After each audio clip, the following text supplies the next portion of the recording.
All right, so apparently one of us is unclear on the concept of the bye week. You're supposed to come out, refreshed, reset, reboot, rejuvenated. You're supposed to come out, physically, mentally, emotionally improved. And based on this voice right now, apparently my voice missed the memo, so we're going to slug this through. This might be the best edition of Cardinals Underground ever, as far as Darren Urban and Dani Sureck are concerned, because Paulie Podcast is illin' and ailing a little bit over here with the voice. So you know what? I might just defer to you guys more than ever. I mean, there might be more airtime for you guys, more mic time than any other edition of Cardinals Underground. For those that aren't watching on YouTube and are simply listening, I'm sure they're very confused at whose voice that was. I just opened up the podcast. That's true. So in my advanced age, I said, you know what? I'm going to start smoking 3 packs a day. So that's what happened. That's what's going on over here. I just decided, That's normally the recommended amount. Yeah, I figure at this point in my life, by the time the smoking actually catches up to me, it'll be too late. So I think it's an opportune moment in my life. You like this voice. It's like the episode of Friends where Phoebe gets sick and then her singing voice is much better. So then she tries to go find dirty tissues to stay sick. Oh, I missed that one. Oh my God. First of all, you're like 20 years too late, Paul. Oh my goodness. You're gonna give Paul the heebie-jeebies because he's gonna wipe down a general microphone, dirty tissues. Let's not get over there. Now I'm really distracted. Okay. I'm trying to think if you just went down like maybe or up. I'm not sure exactly what direction you go with your voice. Are you trying to get to the Calais timbre there? Like if I start yelling for the next day, it'd probably take me like 3 weeks straight of just yelling and then completely lose my voice like Calais. So let's see, what's worse, my voice, the Dallas defense, or there was a nickname of a dog. I just got back into town, and as we were coming through the airport, of course, my wife was distracted by a lady holding this tiny little teacup Yorkie. Does that make sense? These Cute. little, And then when my wife asked the name of the dog, and I quote, roast beef. Is there a worse name for a dog, especially a diminutive poodle? It's not that bad. When I was walking around I went for a walk maybe a month or so ago, and there was a tiny white little almost hairless dog, probably a teacup size, whatever it was. And the dog runs up to me. It's not on a leash, but it's fine. It's 4 pounds. And the owner yells, "Wonton, get over here!" Wonton. Okay, that's not bad. This is a great question for somebody who owns a dog named Cheeto. Yeah. We're hearing about roast beef and wonton. Where do we stand, especially for dogs, but all pets in general? How do you feel about them having people names as opposed to my dogs have something people else? names? That's what I'm saying. Like, I will say, one of them we rehomed, and I'm so excited to talk about my dogs. Thank you. One of them we rehomed. He's a Schnauzer Poodle mix. Okay. And the original kids were big into theater, so his name was Pippin, and that wasn't going to stick. Well, it's better being a Bulls fan, I guess, but okay. Until he didn't get off the bench for the walk. They went to like a theater specific high school, so it was for the musical. So he is now named Oliver. And then the other dog we rescued her, and the little girls who were fostering her had named her Ella, and it fit. So we have Oliver and Ella. Okay, but like someday, Dani, you can talk about kids because that's also a conversation, not for me, but my sister is pregnant, and at one point I don't know what they've decided on names. They were talking about it. If they don't know if they're having a boy or girl. Right. And my brother-in-law really likes the name Oliver. See, and we said, what if you had a daughter and you wanted to name her Ella? No longer an option. Ella. Sorry, I had a buddy. Their dog was named Wait, oh my Bella, gosh! Then they liked the name so much they put it on their daughter. Guys, wait! Look at the socks I'm wearing. Oh no! What are we? There they are. Okay. Oh no! Is the that doggy Oliver? socks. Oliver and Ella. What are the odds? Oh my gosh! Can we get this shot? To Darren's point, when we rescued Cheeto, his actual name at the pound or whatever, they called him Marty, and we said, "Wait, you can't have Marty." So we had to go. Anyway, okay, that'll do. It's bye week. That's our best intro. It's bye week when we did 2 minutes on dog names. Actually, it could be sweeps week because dog videos get ridiculous views. That's true. This might be just sort of an underhanded way to get more clicks. Is that a dog video when she showed her socks? Just checking. Okay. Might be some other kind of video. But so, whatever. All right, let's see. Roll call. Everyone's refreshed coming off the bye, I presume. Okay. Let's just cut right to it. And Kyler Murray, quarterback. Now, did I see Adam Schefter put out a tweet? And it was real simple. It said, quote, a week of expected QB returns. Lamar, J.J. McCarthy, Kyler Murray. I'm so happy you brought this up because he also said it on Monday Night Countdown. And I'm paraphrasing, but essentially what he said is he's trending towards playing. Okay. And I like Adam. I've known him for a long time. We're friendly. What is Adam telling us that we weren't talking about last week? That everybody isn't already saying, that essentially Jonathan Gannon has already said. I mean, all due respect to Adam Schefter, you're not telling us jack squat that's new. But you know what? In the absence of information, he provides something. And because of that, he's a master at getting all the clicks himself. Speaking of, sweeps week or dog videos, I mean, when there's no information on something, if you give just a little tiny bit of anything, people will glom onto it. And then all of a sudden, you're talking about it on Cardinals Underground, brought to you by Pacific Office Automation. It's for people who don't want to follow specific teams other than their own in whichever sport they like to follow, but you still want to be kind of in the news of what's going on, especially if you play fantasy football. Sure. So, okay. Since nobody asked, I'm just going to throw it out there anyway. To me, the whole quarterback issue still doesn't make the top 3 of things you could or should address coming out of the bye. I mean, if I'm doing a power poll right now of areas you would like to improve, number 1 would be fourth quarter defense. Number 2 would be more consistent O-line play. And then number 3, and it sort of ties into number 2, a reliable, consistent top 10 run game once again. Now, minus your top 2 running backs, Trey Benson has to sit out at least one more game after that. Who knows? We can only hope. But those are the 3 things. If you gave me the magic football wand, all apologies, Kyle Brandon, the scepter, that's what I would wave and that's what I would name. Fourth quarter defense is number 1 on that list. Quarters 1 through 3 this season, Cardinals defense has allowed 78 total points. In the fourth quarter alone, 76. Oh, so there is a pretty significant discrepancy there of this defense in those final 15 minutes. Not necessarily fatigue because they use a rotation, and as Darren has pointed out in previous episodes, if that were the case, they would be rotating more, right? So you just need better execution. And when you know that your opponent is in an obvious passing situation, you need to make sure that you are breaking those passes up. You have tight coverage. You are not allowing the quarterback to go through his reads and generate explosive plays. Points 2 and 3 are tandem, right? You can't have a strong run game if you don't have strong O-line playing. You're not having communication. Yes, the Cardinals have been really banged up in that running backs room. Even when you had Benson and James Conner, it wasn't getting rolling the way that we expected it to, the way that it should have, given the amount of carryover from personnel in those 2 position rooms.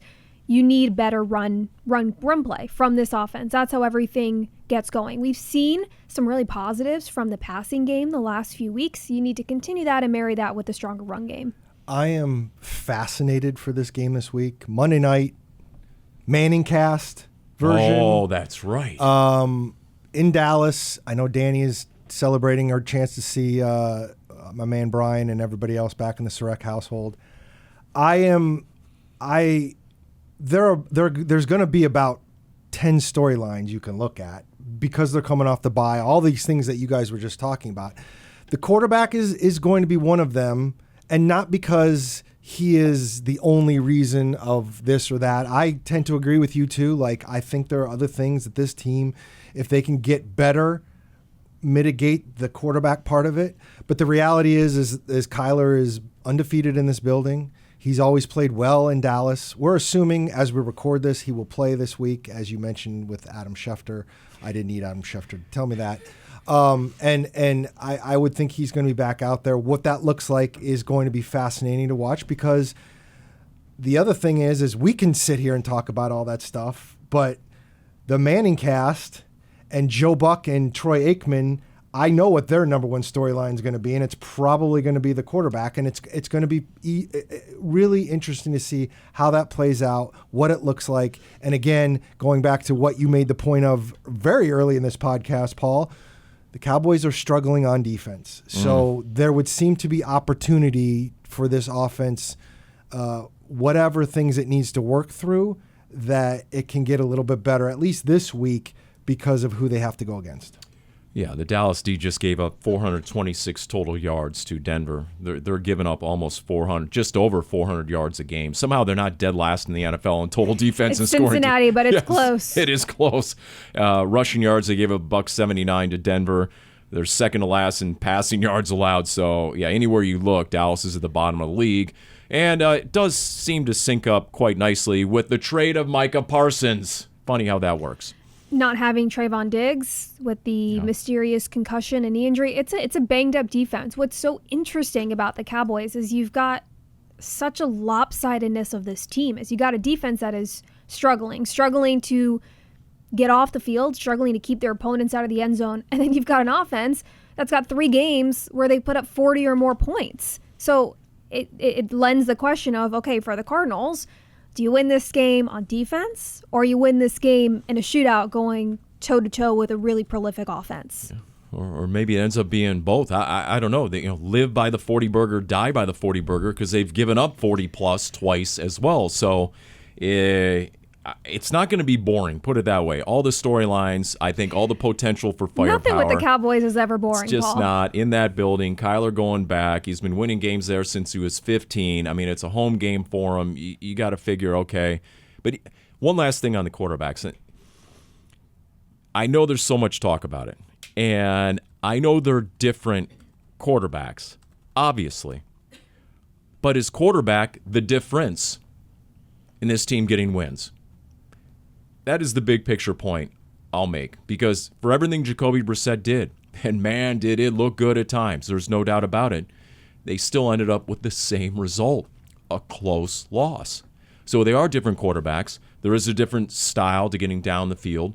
The 11 pass plays of 20 yards or more in Jacoby Brissett's 2 starts, all right, that is a double ding. If there's anything that Kyler Murray can sort of glean from being on the sideline, and we talked about that, I stood behind him most of those 2 games, and anyone who's watching is saying, all right, guess what?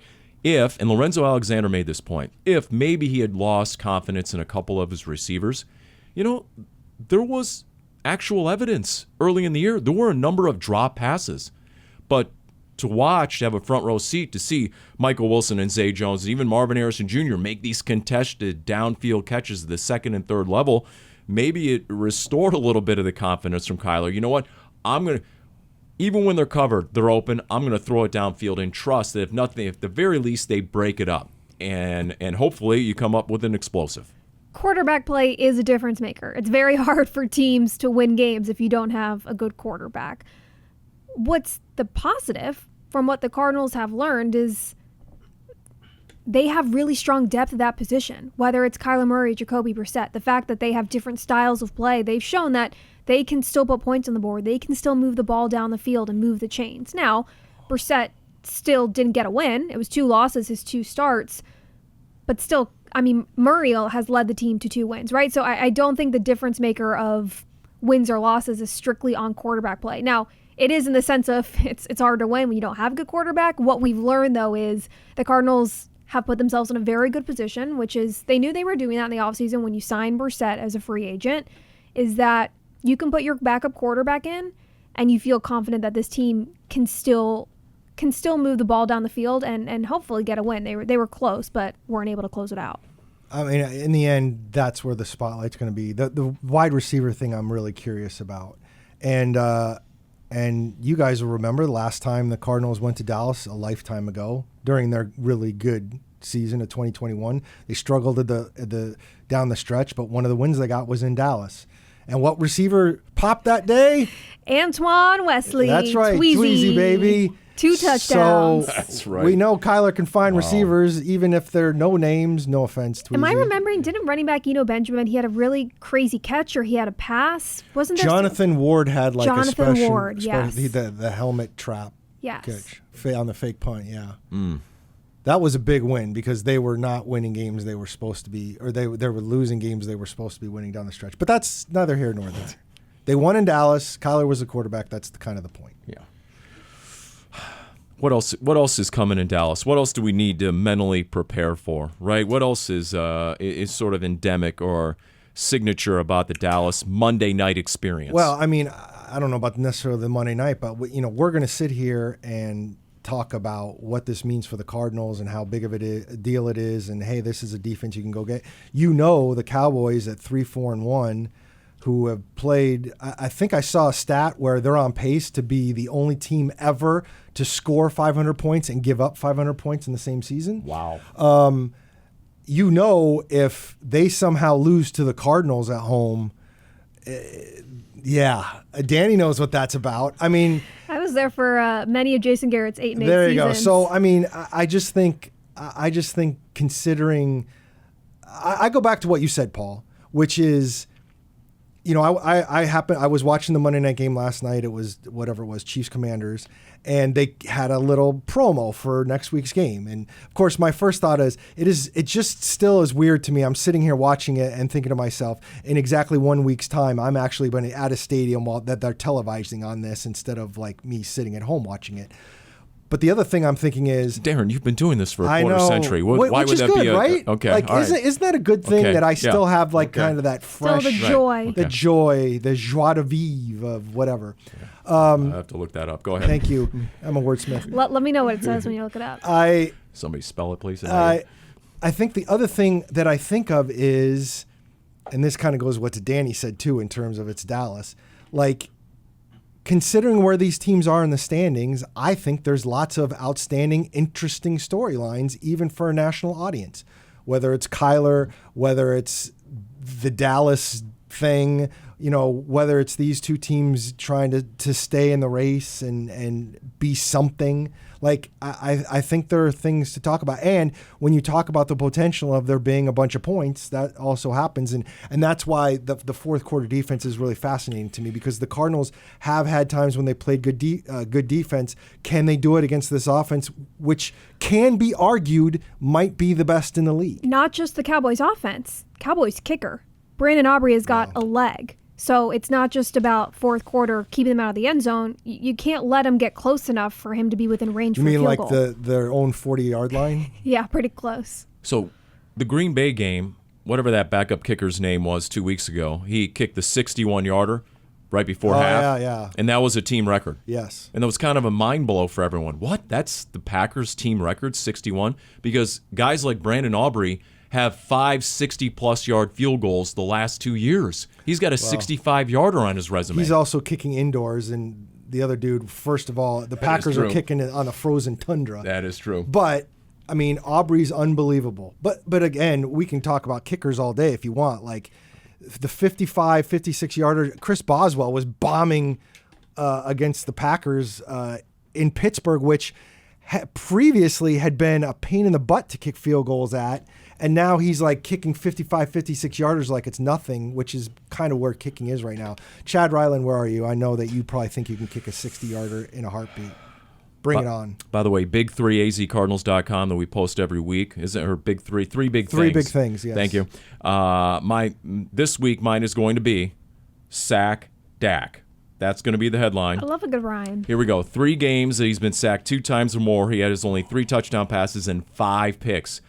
In the other games, he's been sacked 1 time or less, 13 touchdown passes, 0 interceptions. So pass rush is a key, obviously. And if we're going to get back to fourth quarter defense, like you did there, Darren, I mean, if there's 2 things you could add. One would be enhanced pass rush. Now, on Game Plan, JG's TV show, Dani and I tried to a line of questioning where we wondered out loud about maybe Mack Wilson Sr. having the ability to, blitz a little bit more. We got nowhere, but doesn't mean it isn't a good concept. It's good. Rob Fredrickson first brought it up because what did we see in the Kansas City preseason game number 1? I mean, as Lorenzo Alexander said, he threw a starting guard out of the club and took down the Chiefs quarterback. I can remember Mahomes wasn't in the game at that point because he had like one play. They scored in 13 seconds, and then that was it. But I mean, Mack Wilson Sr. is one of your better pass rushers. Now, he's also your best middle linebacker, and he's great in coverage. So there's, if you could clone him, you'd be all set.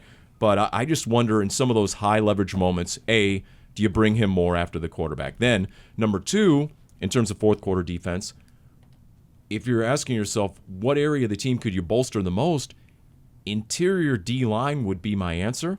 And if Walter Nolen III is coming, I mean, if there's one position group you could add to, and there's one guy you could add, a highly twitchy, highly athletic, 16th pick overall. No idea if he's going on Monday night, but if that's the way it's tracking, there's yet another storyline for you to track in the press box. Yeah, that'll be a good one. I mean, the windows have been open for Nolen and Garrett Williams, and we've been told BJ Ojulari is going to come back later this week. And, I mean, defensive help can come, and hopefully that makes a difference. And, you know, again, I keep thinking of the complementary football, even earlier when you guys were talking about the fourth quarter defense. Hey, if you know, making sure you get an extra touchdown in that fourth quarter probably helps some stuff too. I would expect Nolen to play this week because the team opened up his 21-day practice window before the Packers game, and they were on a bye week all week. And a team's not going to open up that 21-day window where you have to make a decision to sign with the active roster or sit him for the rest of the year if you don't think by the end of those 21 days player will be ready to play. So given that Nolen is almost 2 weeks into that 21-day window, you would expect that this was the plan for him to be ready to go against the Cowboys. He's only been in pads 2-3 practices at this point since being in college at Mississippi. So I would expect Nolen to be on a sort of pitch count. Now, this was a discussion Darren and I were having off air of, okay, well, what does maybe a 20-snap pitch count look like when is that really a pitch count? Because they use such heavy rotation, right? There's a lot of D linemen who are in that range. I think it's going to be twofold. It's not just going to be a pitch count. I would expect to see Nolen on a lot of obvious passing situations. That's where he really shines. He's got that speed. He's got that twitch. He can get into the backfield as he gets warm. If there's going to be any sort of quote-unquote pitch count, I think it's going to be a lot more detailed and nuanced into what kind of situations you have Nolen out on the field in his first game before he's ready to go and be fully ramped up. All right, next question. Is Dani ready to go with getting cultured? She's always ready. Dani, we'll segue to you. Getting cultured with Dani. It is not just directed at Paul. Am I the default uncultured Philistine around here? Yes. You got me very excited now. I am on social media and consume more pop culture than both of you combined. I think I'm being unfairly profiled, but go ahead. Let's go. I'm going to start with a little baseball talk. Either of you watched the World Series game that went 18 innings Monday night? I made it to the top of the 13th, and then I shut it down. I bailed in the 16th. Did either of you see the national anthem before the game began? No. Oh, good news. I was watching girls flag football, Dani. So Brad Paisley sang the national anthem ahead of Monday night's game, Game 3 of the World Series, which went 18 innings. Listen to this. Paisley has also sung the national anthem for World Series Game 2 in 2017, which went 11 innings.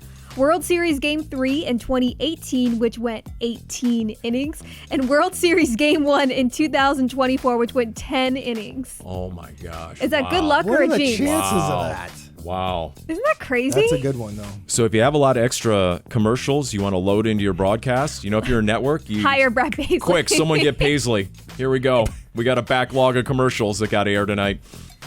It's good. These next two bullet points are follow-ups to previous bullet points in recent Getting Cultured segments. Good news, everybody. Chili's listens to Cardinals Underground because the skillet queso is returning. Oh, come They on. originally Really? removed the skillet queso and the white skillet queso from their menu. They cited low sales, which I Right. did not believe, and I griped about it on Getting You did Cultured, do that, yeah. right? Because Yeah. they replaced it with the Southwest queso, really watery, not very good. Chili's, you're better Well, than this. Chili's tweeted out Monday saying, quote, "We hate when y'all are mad at us. They are working on bringing it back, quote, very soon, and told everyone to stay tuned." No specific date, which has skillet queso lovers like our team photographer Caitlin Epps weary of when this return is actually going to happen, or if it's just going to be limited. Did this? So Oh they my Cracker goodness. Barreled them? Yeah, they got Cracker Barreled. Speaking of y'all, do we need to be ready for this? I'm trying to remember. Are you saying me specifically or the term? Not to profile Texas, but most everybody does use y'all when you go into Dallas, correct? Correct. Okay. Just want to mentally I prepare get it. That myself. was the question? That was a Do you want to question. get specific of the difference of y'all versus all y'all? No. No, because I've used all y'all. I Y'all absolutely is have. like two people. If it's three or more, this is good Getting Cultured. If it's three or more people, then it's appropriate to say all y'all. see, all y'all reminds me of Cam Cox at Channel 12, and I don't need any more Cam Cox in my He's life. also a Texan, Proceed. yeah, but Houston. There you go. Yeah. Okay, the next update. Don't hang it in the Louvre. 2 of the thieves have been arrested. which came as one was moments away from fleeing the country. Authorities sampled more than 150 DNA samples from the scene of the crime. And while they were able to arrest 2 thieves, they were not able to collect any of the stolen jewels, which was a total of 9 items stolen in just 7 minutes. Those have not yet been recovered. So they thought of everything, and it really was ingenious to get in and out in less than 4 minutes. And posed as construction workers, and they knew exactly when the alarms were off, et cetera, yet they left 150 samples of DNA? No. Just DNA samples from around the scene of the crime, I think, to try and match. I mean, it is the Louvre, so I'm guessing there was lots of samples lots of people, DNA lots of fingerprints, lots of people tapping on the glass. I see. They went through. That's the total in mass. Okay. Yes. Fingerprints. Yes. Gotcha. You've been cultured. I have You're an welcome. audience of one when I do the podcast. I swear to God. Right, Who, Cody? Omo? Oh, Cody. Oh, boy. Okay. Cody's listening. Yeah. I mean, almost listening to. Okay. So, all right, we're checking Maybe that box, Alex, getting I don't know. cultured. You know, I do feel a little more erudite, if you will, if you want to match words with words around here. I feel like that was a true, the whole all y'all thing was a true getting cultured. We really were getting cultured. Yeah, and that wasn't even planned. There's some more erudition, y'all. Organic getting cultured. It just costs a little more. And when you type it, do the apostrophe between the Y and the A, not between the A and the first L. Why would you do that? Sometimes that's just how people write it. Yeah, that's just stupid. I agree. Okay, just checking. Wow. Okay. So it took a while. Darren finally got worked up about something, and it was the placement of the apostrophe. Up next, Darren will rage and rant about exclamation points. So stay tuned for that. You know what really grinds my gears? Yeah. So I looked up on Urban Dictionary the meaning why? of G-money, a prefix. Because my dictionary is the best dictionary. Dani. A prefix given to a person who was held in extremely high regard. They are a G and they are money. That was the actual definition on UrbanDictionary.com. That's my segue to Garrett Williams. All right. Oh, I see what you're doing there. Because it's not just what Garrett Williams does as one of the highest-rated nickel corners in the game. It's what he does for the rest of the defense. And Jonathan Gannon hinted as much in his Tuesday press conference when asked about the potential return of his nickel corner, Garrett Williams, who now is eligible to come back off the knee injury, et cetera, et cetera. And basically it becomes, all right, what can a premier nickel do for you in your defense? And the answer would be, and this is another storyline, Darren, you got to keep score here. This is another storyline. If Garrett Williams comes back here, you got to watch how that impacts Jalen Thompson and, most in particular, Budda Baker. Budda Baker's numbers aren't what they were last year. Why? What's up with that exactly? Well, I would surmise that after you've had to shuffle the secondary because of the Garrett Williams injury, and JT has had to go into the slot a lot more, that means Budda Baker has had to, give some ground, stay outside the box. But now if everybody's back playing their normal positions, can you reinstall Budda Baker as that seek and destroy safety and get him a little closer to the line of scrimmage and then reduce the ability of an offense to go away from number 3? We brought up the idea of Wilson coming off the edge. Maybe the answer is Baker off the blitz. Yeah. And bringing Williams back into the slot is what allows that shift, getting back to everybody's quote-unquote normal positions to take place. When Williams is on the field, he is one of the smartest players on the field. I mean, he has received high praise for his football IQ since before he was even drafted. That he really stood out at the combine. They've had to tell him to back off on the film work. Like, go see a movie, read a book. Watching too much film. So to get Williams back will be huge, not just for his smarts. Also, he's an incredible football player. He's very smart. He plays clean, disciplined football, and that allows everyone else to be a little more creative in how you use him. I'll be intrigued when Williams does make his return, which could be as soon as Monday night in Dallas, if they move him outside at all. Now, look, Max Melton and Will Johnson have done a nice job outside. Williams has that experience. And during training camp, where the Cardinals were already without starters Sean Murphy-Bunting and Starling Thomas, Williams was playing outside quite a bit, something he hasn't done as a Cardinal. That was more in college. When Williams makes his return, I'll be curious to see if they go back to playing him outside the way we were seeing in training camp. That's actually a really good refresher because I'm thinking of him strictly as a nickel, but you're right, because he went out in week 2, the end of the Carolina game, and until then, when they were going base, he was one of the two outside corners, and I forgot all about that. They feel really strong about having Rabbit Taylor Demerson as the third safety. I think the question is going to become, has anything changed? Do they want to make sure Rabbit stays out there? I think Will Johnson's played well enough that he's not going anywhere. So the question is, do you want Max Melton out there more? How might you address these things? Which, in the short term, I'm not going to, if you're feeling better about all these defensive backs, that's good. But it's also got to play out on the field. And, obviously we still see some things on defense that needs to improve. If Williams does come back this week, though, what a week going up against CeeDee Lamb. Yeah, I mean, if there's George Pickens. Yeah, I mean, if there's a week to use nickel and dime a lot, it would seemingly be this team. Even though Javonte Williams is top 5 in rushing yards and is number 3 in rushing touchdowns, Cowboys offense is don't forget good. tight end Jake Ferguson. Yeah, and he has 6 touchdown catches, the tight end, because everyone's all over the 2 wide receiver ones, and so I mean, Nick Rawls, there's a lot to consider and account for when you're trying to match up against this Dallas offense. And again, if you don't get pressure on Dak, he's going to carve you up. That's what the numbers say. And at this point, he's seen everything, as we talked to Jonathan Gannon about, so you're not going to surprise him. It's not like it's not like week 1 you're going against Spencer Rattler, and he only has 5 games under his belt. So who got benched, by the way? Did you guys see that in New Orleans? Mm-hmm. So there's that. And then in terms of, what I didn't realize is coming off IR or PUP, or at least eligible to come off in the very near future, L.J. Collier, Justin Jones, and then Justin Jones has been eligible. He has been. Yeah, because he was on IR to start the year. Okay, all right. Yeah, he's in training camp. He was. Yeah, so he's been on IR basically since the jump. Trey Benson's got another game. I mean, they've got some options here if they're ready. And then B.J. Ojulari, a forgotten man. Been more than a year. Not forgotten by all. No, I'll guilty right here of, when the news came that, his window is open and he's eligible to practice and he's expected to practice late this week, wow, that's right. I mean, you just haven't heard the name in a while. And all right, what is feasible, realistic, doable, and how soon? His window is expected to open Thursday, I believe, right, Darren? Correct. Thursday. So that'll be the 21-day window. It's kind of crazy. I mean, Ojulari tore his ACL during training camp of 2024. So it's been a minute since he's been out on the practice field. So we forgive Paul for losing track. Someone else who looked very good at that time before his injury. So I would expect that's a move that's going to probably take closer to the full 21 days, get him back in football shape and wearing pads and building up that stamina, and then you throw him into the fire, so to speak. Yeah. But, if you're getting all these reinforcements, D-line and edge, if you're going to dress 10 of those guys, to try and solve your fourth quarter defense, I'm all about it.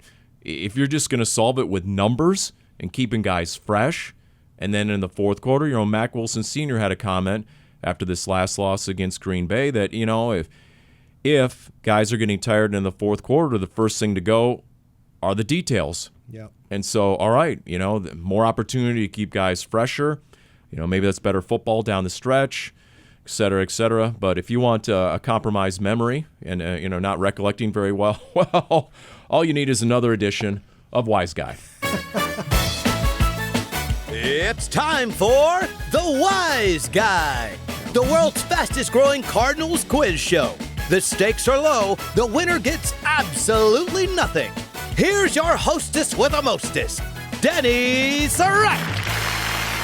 No weeks off for us here on Cardinals Underground. Darren is our reigning champ from our bye week edition last week. Can I just say for the record that's why Paul is such a professional? I didn't even see that segue coming, and he slid right into it. I mean, voice or no voice, boom. Yeah. By the way, don't say the winner. Well, the winner might not get anything, but the loser definitely gets disdain, ridicule, okay? Mostly from himself, I've noticed. I'm still rooting for you, Paul. That's true. Self-loathing. I add that to the list. Okay, Dani. I'm going to go with number 1, Dani. In 1985, this former Wyoming tight end was drafted in the same Cardinals draft class as Ron Wolfley. He played 11 NFL seasons with both the Cardinals and Cowboys and was a 5-time Pro Bowl selection. Not Jay Novacek. Oh, it sure would be. I guess it would be Jay Novacek. Off to a hot start.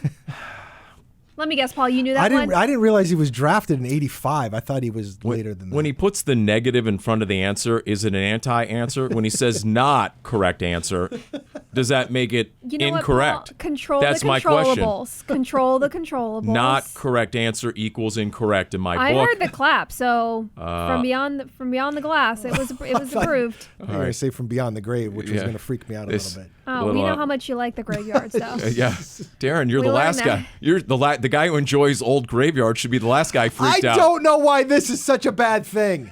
Anywho, Paul, pick a number. Okay, by the way, I just filed electronically. I already went Pauly protest, a mere 47 seconds into it. I think that's a new all-time record. You know what? I'm going to keep going. Number 2, please. Number 2. This former linebacker began his career with the Cowboys and went on to play for the Cardinals from 1989 to 1995. He shares his first name with Dana Carvey's character from Wayne's World. Oh, yes. That's an incredible clue. Okay. Well, considering I've done radio shows with this gentleman, Garth Jacks. He's on the board, ladies and gentlemen. Yep. You did, how long ago were those radio shows there, Paul? Man. Wolf's very first radio partner on KMVP way back in the day, 8:60 a.m. It was Wolf and Garth Jacks in the afternoon, right after yours truly and Vic Lombardi. That was the original lineup. I'm not going to lie. I remember, because obviously I've grown up here, I remember when I first started hearing Wolf on the radio, I definitely had the, what the hell am I listening to? No offense, Wolf. Who's the guy with the wrestling voice? Oh, my God. Yeah. But anyways. Yeah. Question number 4. 3. We'll go with 3. This veteran kicker played 16 seasons in the NFL, spending time with both the Cardinals and Cowboys. Despite sharing a last name with the Motor City Madman, he's not related to him. Who is he? Mike Nugent. Correct. Paul, you got to get this right to stay in it. I mean, does the word spoon-fed come to mind? No. I mean, you actually gave the last name.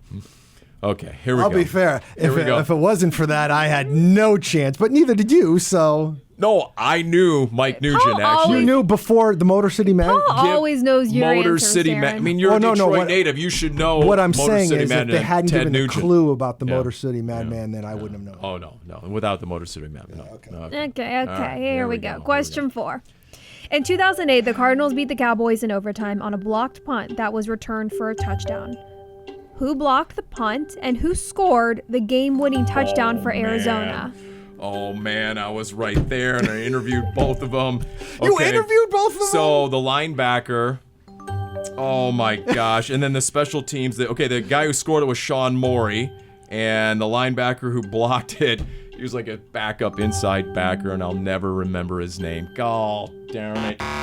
First of all, the guy who blocked it was Sean Morey. The scoring is Monty Beisel. Monty Beisel. Darren gets the steal and the win.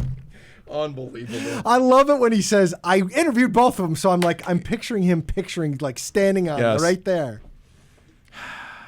Monty Beisel. Good effort, Paul. I do remember being in a hotel weight room on the road. It might have been that road trip, and Monty Beisel came in the night before the game to lift some weights, and the amount of weights that he was, I left. I was so demoralized I left. Yeah, Monty was that guy. Yeah, I think I remember being in a restaurant once at Chandler, the mall over in Chandler, and my wife and I we were at one of the restaurants, and Monty came in with his wife or girlfriend, and they both looked like they were going to go for whatever the weightlifting Mr. America thing or whatever that would be. Like the couple on the fitness magazine. Yes, exactly. Yeah, exactly. I think they actually were on fitness magazine covers. Probably were. Okay. All right, more reason for self-loathing right there. Just that memory along with losing again. So, okay. Where were we on this one? The roster spots. Speaking of taking a beating, Cam Skattebo. I'll let Darren take this one. Come on. Crushing blow for Cam Skattebo, and I it is really like, obviously I'm a Cam fan, as most ASU fans are, but he truly did seem to catch a supernova kind of feel for across the country. And somebody made this point that, like, even Eagles fans who generally cannot stand everybody. In fact, I heard on Arizona Sports, reminding me that this was a fan base that once cheered Michael Irvin looking like he got paralyzed during a game, and they were like they felt bad for Cam Skattebo, and it does feel like the league lost a little something when Cam Skattebo got hurt this weekend. You know, at this point in my life, at my advanced age, Dani, you could take my interest in every other sport combined, and it wouldn't equal my interest in football, right? But all the injuries are deflating, not just on the Cardinals. That's a good call. But around the league. It does erode my interest a little bit in football because we never get a true gauge who's the best team. We never find out who is the best team in the NFL. It's a game of Survivor, one of your favorites, right? I mean, it's just... And so you get to the end of the season, and although you determine a winner and it's decided on the gridiron, et cetera, fair play, competition, but do we ever really know who's the best team? It's what team survives injuries the best. And then I know there's the whole argument, well, you got to build a 53-man and the whole thing. I get it. But it is deflating. You know, 100%. It does seem like there's more. Every year we say the same thing. Does it seem like there's more injuries this year than ever? 100% all those injuries are deflating. There's not going to be a team come week 18 that's got the same makeup of week 1. And that's the unfortunate truth. It is deflating. And especially someone who it's kind of like the rally of the NFL in Skattebo, regardless of whether or not you're an ASU or a Giants fan. That's tough. And the injury itself was pretty tough to see. Well, it was. But to Paul's point, like one of the things that you notice, like again, this weekend I'm sitting there watching a lot of football because obviously the Cardinals didn't have a game. And what's one of the things you're noticing is what you're not seeing, whether it's Kirk Cousins playing quarterback or Carson Wentz or Snoop Huntley, who won the game for Baltimore. But I'm not watching the NFL for Snoop Huntley. No offense to Snoop Huntley. It's like my Paulie Pigskins fantasy football team's on a 3-game bender. I'm ready to go in and start firing dudes. And then I realized, oh, wait a minute, my run game stinks because I had James Conner, as our featured running back. And what would James Conner do for a Cardinals rushing attack, right? So, yes. And then, there's the ultimate bottom line. Nobody cares about your injuries. No, nobody does. Nobody cares. But that's not really what you're talking about, Paul. You're talking about the interest level of the game. Yeah, this isn't about an individual team. And I agree with you. It absolutely stinks. Yeah. So, does that bring us back to the Cowboys defense, that comment there? Or have we already said enough about... speaking of the Ravens, Paul, did you see they're 2-5? Lamar Jackson's finally going to come back, and we won't get into the whole Lamar Jackson injury thing, which was interesting in itself. Yes. Full and then not full. They're 2-5, and they are the betting favorites to win their division. No. Wait until Joe Burrow comes back. Because the Steelers are now, 4-3? 4-3, but they know Lamar's coming back. Okay. The Ravens have a pretty doable schedule, and they're saying the Steelers aren't all that. And they're separated by 1 game in the loss column. And, I think it's 2 now. I think the Ravens are 2-5. The Steelers are 4-3. 4-3, my bad. Okay, but still, the Browns are the Browns. The Bengals probably blew a chance to stay in the race by losing a game they shouldn't to the Jets. So, they look at Lamar coming back and where the Ravens are, and they think, that team has got a chance to pull it out of the fire. Okay, so let me bring that back to the Cardinals. Okay. There's still 10 games to go. That's a season unto itself. And it'd be one thing if you're getting blown out or you have the world's worst defense like Cincinnati, okay? We'll throw Dallas a bone, as you said earlier, Dani. The one team that's below Dallas in every single category, the Cincinnati Bengals. So you can lament losing Joe Burrow all you want. You don't have a defense. But the Cardinals, for a good stretch of the season, had a top 5 scoring defense. Now, they've had issues in the fourth quarter, but wait a minute. If they're getting, let's just say, a Walter Nolen III back, if maybe a Justin Jones or an LJ Collier's coming back, a Garrett Williams is coming back, a BJ Ojulari. I mean, if they're getting reinforcements, now, I know the schedule as of right now, or the standings as of right now, 6 of the 10 remaining Cardinals opponents, if the season ended today, would be playoff teams. It's not an easy schedule. We get it. There's the strength of schedule, but Cardinals played the Colts right down to the end. They played the Packers right down to the end. So, at least for me, I mean, there's a season still to be played in a lot of ways. Absolutely. The Cardinals aren't a team that's, allowing 40 points a game. They're not getting blown out of the water. a loss is a loss. These are close losses against very good teams that they are going down to the wire against. If they can just turn it around in the fourth quarter, execute on a few more plays on both sides of the ball, things could be very different, and things can be very different with 10 games still to be played. Here's how I look at it. I don't blame any fans who want to tap out because it's a personal feeling. And I'm not sitting here saying, like the Ravens, the Cardinals should be the betting favorite to win the NFC West. No, and I'm not saying that. Totally different. I know you're not. 3 teams are 5 and 2 ahead I'm trying of the to make the Cardinals. point there. Yeah, but I guess where I'm going with this is, it sounds funny to say, but they still control their own destiny. Now, is it unlikely? Of course, and you can play that game all, and there's nuance to this.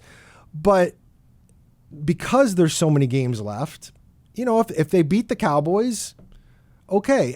And look, we did a podcast this offseason. July 19th. July 19th. See, Dani's all over it because she knows exactly where I'm going with this.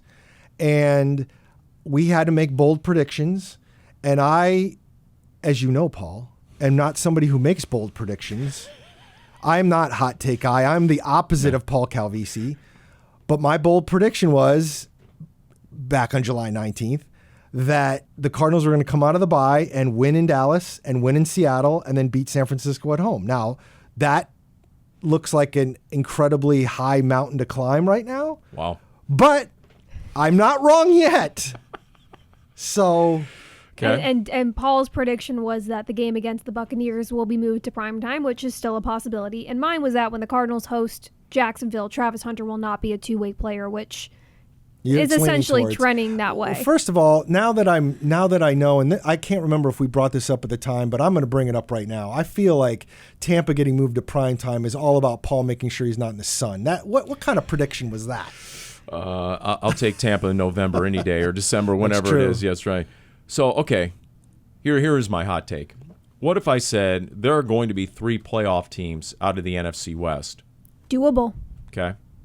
Are we so sure it's going to be the Niners? Are they going to be able to overcome the horrendous amount of attrition? Because what you saw in their last game was a team that now finally has been decimated by those injuries. No more dead cat bounces by the 49ers. Like, it's, they're falling apart. Here's what JG's always talking about, can't look in the past. But, man, you bring up the 49ers and all my, man, if they just could have hold on and win that game. Yeah.